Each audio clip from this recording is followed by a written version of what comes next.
আজি মহাশিৱৰাত্ৰি ভগৱান ভোলানাথৰ পূজা অৰ্চনাৰে মুখৰিত ৰাজ্যৰ শিৱ মন্দিৰসমূহ আৰু থান।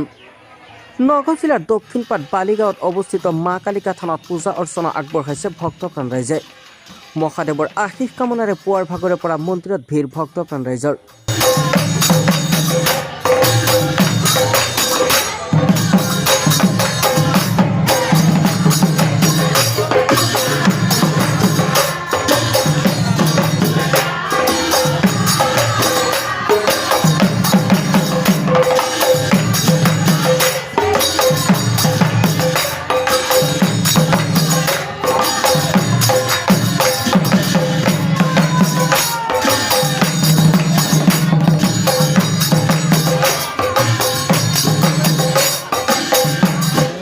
আমাৰ কালিকা থানত শিৱৰাত্ৰি আমি প্ৰতি বছৰে পালন কৰোঁ আৰু লগতে আমাৰ সকলো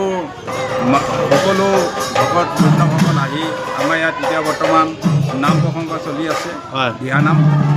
আৰু সেইধৰণে আমাৰ কালিকা থানত কালী পূজা, শিৱৰাত্ৰি, গণেশ পূজা আমি পালন কৰোঁ। হয়, যি ঐতিহ্যমণ্ডিত আমাৰ কালিকা থান নগাঁও জিলাত ঐতিহ্যমণ্ডিত সকলো মানে ধৰ্মীয় ৰীতি নীতিয়ে। আৰু আজি দেখিছোঁ বহুত অগণন ভক্ত ভিৰ কৰিছেহি আজি শিৱৰাত্ৰিত, কি ক'ব? আমাৰ ইয়াত হয় ভক্ত ভিৰ হয় আৰু প্ৰতি বছৰে আহে। ধুনীয়া, কিন্তু আমাৰ এই বালিগাঁও কালিকা থানখন পথাৰৰ মাজত হৈও আমি বহুত ভক্ত পদাপন পাওঁ। আমাৰ ক'বলগীয়াটো বহুত আছে, কিন্তু আমি এটাই কথা ক'ব পাৰিম ৰাইজক, অসমবাসী আৰু অসমৰ ৰাইজক, এইটো আমাৰ শিৱৰাত্ৰি অকল অসমীয়া জাতিৰ নহয়, ভাৰতীয় হিন্দু এটা ধৰ্মীয় অনুষ্ঠান। আৰু আমি এইটো অতীজৰ পৰা আমাৰ পূৰ্বপুৰুষৰ পৰাই পাতি আহি আছে। আৰু এই বছৰো আমি আগৰ যেনেকৈ পাতি আহিছোঁ, এই বছৰতো আমি তেনেকৈ পাতি আহিছোঁ। আৰু আমাৰ এই শিৱৰাত্ৰিত বহুত দূৰ দূৰণিৰ পৰা ভক্তসকল আহে আৰু তেখেতসকলৰ আগমন আগতকৈ এতিয়া বৰ্তমান বেছি হৈছে, যিহেতু ডেভেলপটো বেছি হৈছে। আমাৰ ৰাস্তাটো আগত বেয়া আছিলে, এতিয়া ৰাস্তাটো অলপ ভাল হৈছে। আমি চৰকাৰৰ ফালৰ পৰা ৰাস্তাটো পালোঁ, ৰাস্তাটো পোৱাৰ কাৰণে দৰ্শকৰ ভিৰটো অলপ বেছি হৈছে। আৰু নেক্সট ইয়েৰতো হয়তো ইয়াতে বেছি হ'ব পাৰে। ইয়াতে আমাৰ 3টা তিথি হয়, এটা শিৱৰাত্ৰি হয়, আৰু মা মন্দিৰ কালী মন্দিৰ হয়, কালী পূজা হয়, আৰু নেক্সটটো তোমাৰ গণেশ মন্দিৰ আছে, গণেশ পূজা হয়। বছৰত 3টা পূজা আমাৰ পালন কৰা হয়। বিশেষভাৱে কালী পূজাটো আমাৰ বেছিকৈ হয় আৰু শিৱৰাত্ৰিটো বেছি হয়।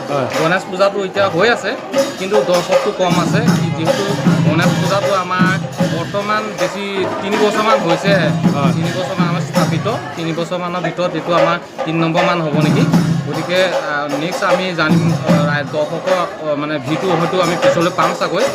আৰু আমাৰ আজি এই সংবাদ মাধ্যমতে আমি মাননীয় মুখ্যমন্ত্ৰী অনাগত দিনত যেতিয়া আকৌ নেক্সট চৰকাৰ এখন হ'ব, তেতিয়া আমি আশা কৰোঁ, যিহেতু আমাৰ বান্দৈটো কিছু আধৰুৱা হৈ থাকিলে, বান্দৈটো আমি বিচাৰিছোঁ সম্পূৰ্ণৰূপে, যিহেতু ইয়াত আমাৰ কিছু বেলেগ হেৰি সম্প্ৰদায়ৰ মানুহ আছে, যিটো আমাৰ কেইবাবাৰো মা মন্দিৰৰ চুৰ হৈছে।